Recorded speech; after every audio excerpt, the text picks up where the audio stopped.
Hello ladies and gentlemen, and welcome back to my channel for another third-party unlicensed 1/6 scale figure unboxing and review. Today we are taking a look at the present toys Through the Boy. What the hell is this? Well, it's Marty McFly from Back to the Future Part 1. Super weird name, and I have thoughts. Don't worry, we'll discuss it in just a second. Now, I got mine from toyswonderland.com. I have popped the link to their site in the description below for your reference purposes only. This is by no means a promotional video. This is a review on a figure, an unlicensed unofficial one, that I picked up for my own personal collection.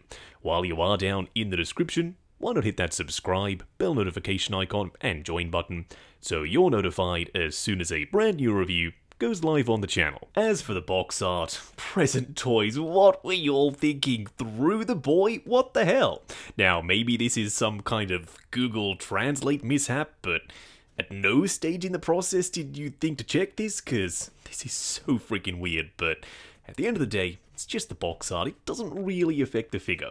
We've got these beams of fire. Maybe they're the tracks from the DeLorean, or it kind of looks like lightning. Either way, does the job. Lightning in the background, the clock tower, and up top, present toys. Around the side, present toys, and for some reason, the box isn't black. It's kind of this really dark green. No, I haven't incorrectly done my white balancing. It genuinely is this color. Around the back, warnings and legal info. Plus, I really like this piece of artwork. It's a side profile of Marty. We've got the clock tower, the lightning bolt, and the DeLorean. Honestly, this should have been on the front, not Through the Boy. What were you all thinking? When present toys first started, they were extremely hit and miss. Now, right out the gate, they had some absolute bangers, like Django Unchained, but they also had some downright stinkers. And that's gonna happen when you're recasting bits and pieces from other companies like accessories and head sculpts and trying to cobble together figures. Yes, sometimes it doesn't work as well. But other times, it does. They've been improving, they've been getting better and better, and now they're well and truly on my radar. First in-hand impressions for Marty, pretty good. What we are going to do now, though, is get all of his accessories laid out in the light box and take a closer look at everything he comes with. Starting off with the display base first, it's the classic oval style, but present toys, bloody hell, why did you do this? Up top, it says Through the Boy. I am personally very tempted to peel that off and stick a different sticker on there, one that, actually says Back to the Future, but for now, I guess I'm stuck with Through the Boy. Then up top, an adjustable crotch grabber. Next up, we do get Marty's backpack, and yes, you can open it up and pop stuff in, and it's extremely padded. You can tell this backpack is super full. But what I'm thinking about doing is taking the padding out and then potentially using the backpack to store Marty's extra hands. So when I want to change the pose, I don't have to go back to the box. The hands, they'll already be in here. Around the front, we do have another pocket with a working zipper, and yes, it's padded as well. Around the back, some adjustable straps, and these buckles, they're real metal. His skateboard is pretty much a one-to-one copy of the Hot Toys version. The wheels can roll, but not super freely. However, that's not necessarily a bad thing, because think about it. If you have him standing on this in the display, if the wheels did roll super freely, it may slide around, making posing a little bit tricky. Now, the sculpt is borrowed from Hot Toys, to put it nicely, but the paint applications, they're a little bit different. Hot Toys kind of looks a little bit more warmer in tone, whereas the present toys one is a touch cooler. There is some texture up top, and the wheels, they're quite filthy. Plus, on the underside, it's fully painted. Or maybe it's printed, because those kind of look like tampos. Who knows? Either way, it looks good. Now, we do get a pair of sunglasses. You will see these on him later on. And we also get his tape deck and some headphones. Plus, the wire is an actual wire, so it's posable. And around the front, it's translucent plastic, but they forgot to paint the tape, so it kinda looks like it's empty. But maybe that's intentional, cause he doesn't need a tape deck, he's got a guitar, he can make his own music. Now, the strings are really taut and they make a sound when you strum them, if that's something you're into. The bottom of it, though, is unpainted black plastic, and it looks kinda cheap and really glossy. At the very least, the sculpt work and the paint applications for the silver bits, it's all on point. Down below you can adjust the strap, and there's a metal buckle so you can make it bigger or smaller, totally up to you. We also get the flyer that says Save the Clock Tower, and yes, you can read everything, it's properly printed, and on the back, the phone number, and it says I love you. Now, the Hot Toys one is pre-folded up so you can have him holding it, whereas this one isn't, so you have to do all the folding yourself. Not the end of the world, pretty easy to do. Now, we do get a really weird array of hands. What do I mean by that? Well, look at the gestures. These ones are kind of saluting or maybe holding onto something, and these ones, they're really funky. Maybe they're to hold onto the sunglasses. The only normal/neutral pair of hands is the gripping ones. And if you're thinking, oh, that's fine, he comes with another pair of hands on the body, and they're probably neutral.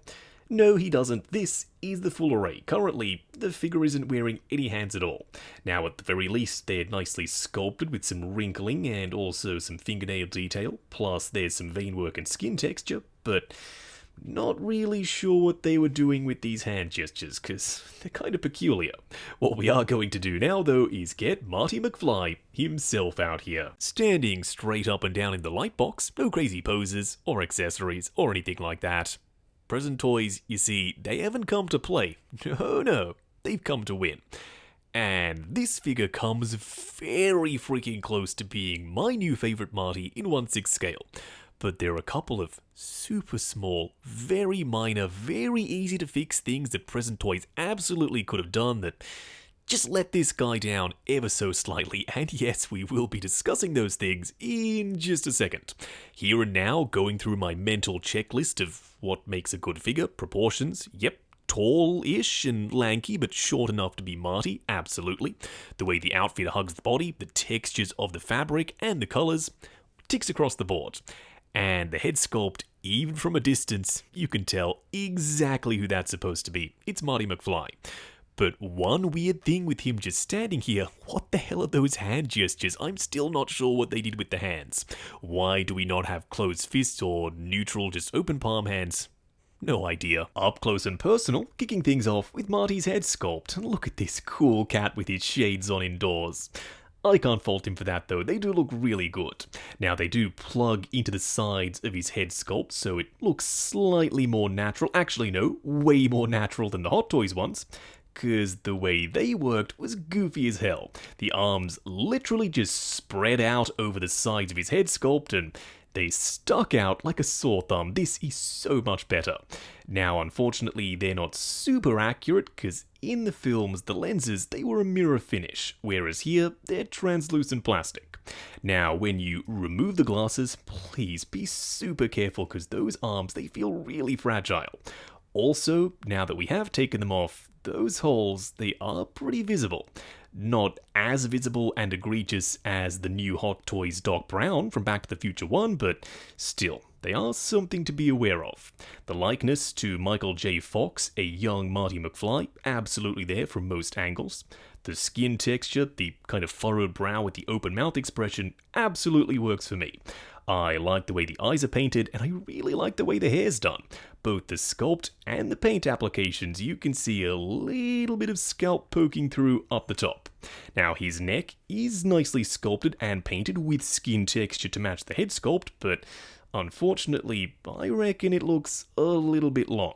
Now, you can futz with the various collars on the multiple shirts and also his vest to try and get it to look in proportion to the body, but as it stands, yeah, the neck is potentially a touch too long. His puffer vest / life preserver is a very vibrant orange, to me it looks good, and the stitch marks, they do a good job of separating the padding, so it genuinely looks like a proper padded vest. Because it is.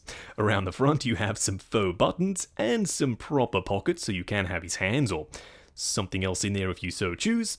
And the vest is wide along the front, which is great for posing. Underneath the vest, you have his denim jacket, once again real pockets, and it is a very soft material, it's not overly bulky. Underneath that, first of all, the jacket is fully lined, like that touch, and he has some proper elastic suspenders, they're functional. Then he has his checked shirt, and underneath the checked shirt, a red shirt, multiple layers, but to me, it all looks accurate. And like I said, it's not too bulky. Now, his cuffs are rolled up, exposing a little bit more of that pattern that we just saw. However, when you do roll it up, that body is hideous. It's literally unpainted bare plastic. And his hands, they're a completely different color. On this side, you've got the watch, so you can kinda hide it, but on the other, oh, there's no hiding that, and this is so freaking ugly. I mean, the hands are one color, the wrist pegs are a different color, and so too is the body. Plus, that seam line is super visible. Now, you could always roll the jacket down, but then it wouldn't be accurate to the movies, so I'm not exactly sure what to do here. I would have liked to have seen maybe seamless swap out forearms, because as it stands, this is just not good enough. Is it a deal breaker? Look, probably not, but still, it's worth noting that this is an eyesore. Present Toys, I've seen you all do so much better than this. You are better than this, so going forward, never do something like this again. Now, his jeans are a very nice tapered fit. I dig the contrasting stitching, and they are a lighter color to the jacket, which, check some screenshots, and yeah, it's the way it's supposed to be. Down below, he has some proper fabric socks, and Present Toys. What the hell? We have a huge problem. Where's the Nike swoosh?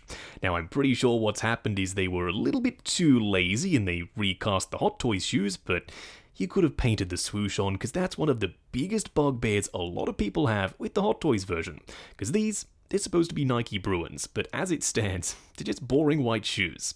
I like the stitching and the laces, plus the washers in the crevices.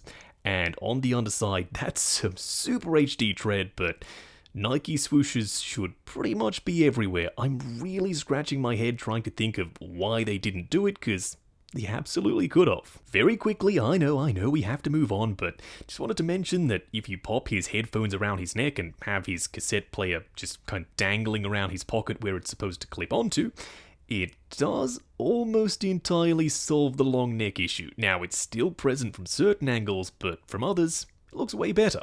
Also, you can install these little stickers on his jacket if you want to. They're supposed to just sit there, but the adhesive isn't super strong, and mine, they've already fallen off once or twice. So I'm just going to cover up the jacket with his orange vest and call it a day. But before I do, I quit being lazy, I stuck them on. You can already tell though, that adhesive, it's not going to last very long. They're already starting to peel. I could potentially drop a dab of super glue on the back and push them in position. As it stands for now, not sure if I want to attach them permanently just yet.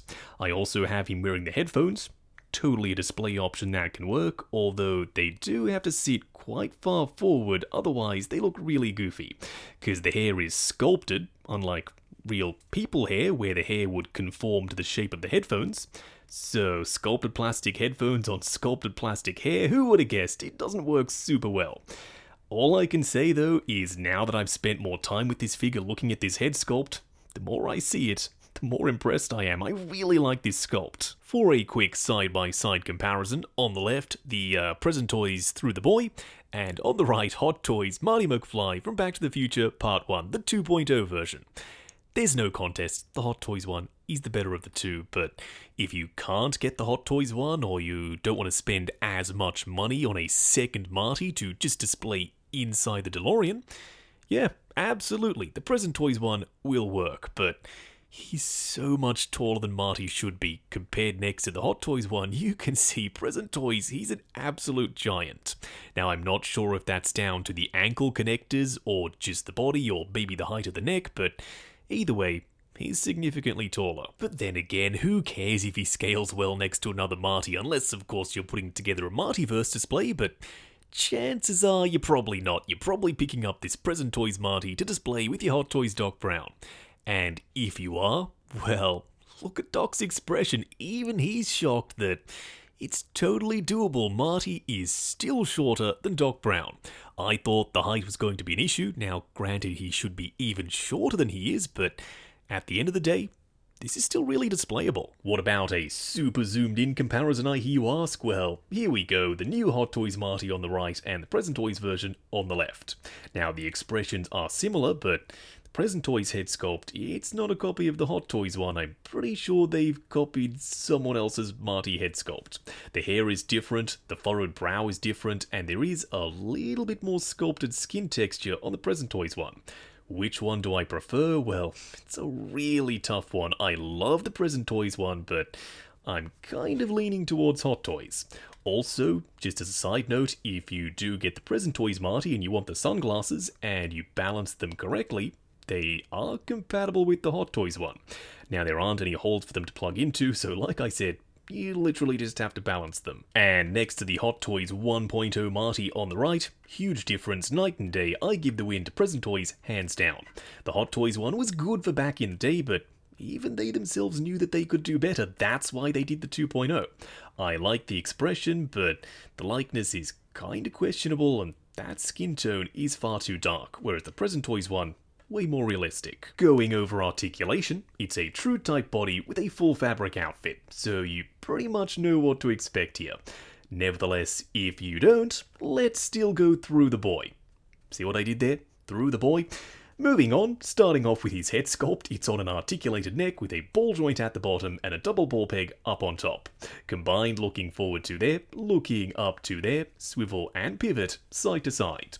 The arms will go up to there, going forward and back on soft ratchets, butterfly joint at the shoulder that hinges up and down, swivel at the bicep, double bend at the elbow going all the way past 90, plus a very visible hinge and swivel for the wrist peg.